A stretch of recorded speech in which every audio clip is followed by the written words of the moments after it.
जानवर आतंक मचा रहे हैं, आप हमारी सहायता कीजिए। अपनी प्रजा की रक्षा के लिए दुष्यंत उन जानवरों को दौड़ भगाने के लिए एक जानवर का पीछा करते करते अपनी सेना से बहुत आगे निकल गए।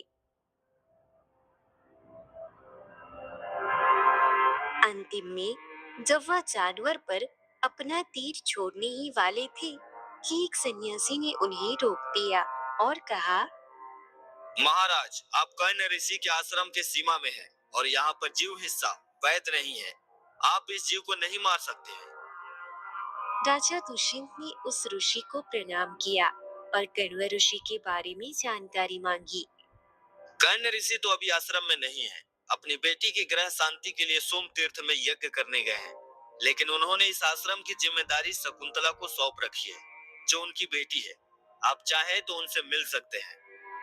दुष्यंत ने अपने साथी से कहा, तुम यहीं पर मेरी प्रतीक्षा करो और ये मेरे राज्य उचित वस्त्र और मेरे हथियार सब रख लो, क्योंकि किसी भी आश्रम में राजा बनकर नहीं जाया जाता है।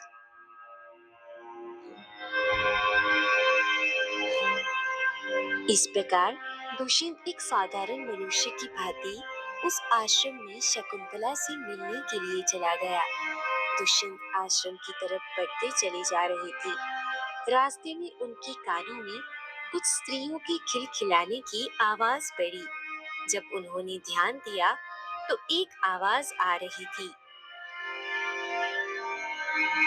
शकुंतला, मुझे तो लगता है कि कण्व ऋषि को तुमसे अधिक ही उद्यान प्रिय है, इसलिए तो तुम जैसी कोमल और सुंदर लड़की को इन नए वृक्षों की सिंचन में लगा रखा है। शकुंतला नाम आते ही दुष्यंत के कदम रुक गए। दुष्यंत नहीं जानते थे कि शकुंतला कितनी सुंदर है। वह शकुंतला से मिलने ही जा रहे थे, इसीलिए वे आवाज की दिशा में चल पड़े। उन तीनों लड़कियों की नजर उन पर नहीं पड़ी थी। दुष्यंत की नजर शकुंतला और उनकी दो सखियों पर पड़ी। शकुंतला को देखकर दुष्यंत की आंखें विस्मय से फैल गई। उन्होंने कभी कल्पना भी नहीं की थी कि धरती पर इतना सुंदर रूप सौंदर्य हो सकता है। पहली ही नजर में दुष्यंत को शकुंतला से प्रेम हो गया। इतने में एक भंवरा आकर शकुंतला के अगल बगल मंडराने लगा। शकुंतला कितना भी हटाती, वो हटता ही नहीं था।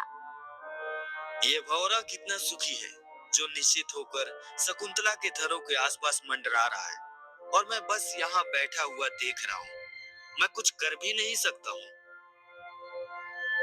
तभी शकुंतला ने अपनी सखियों से कहा,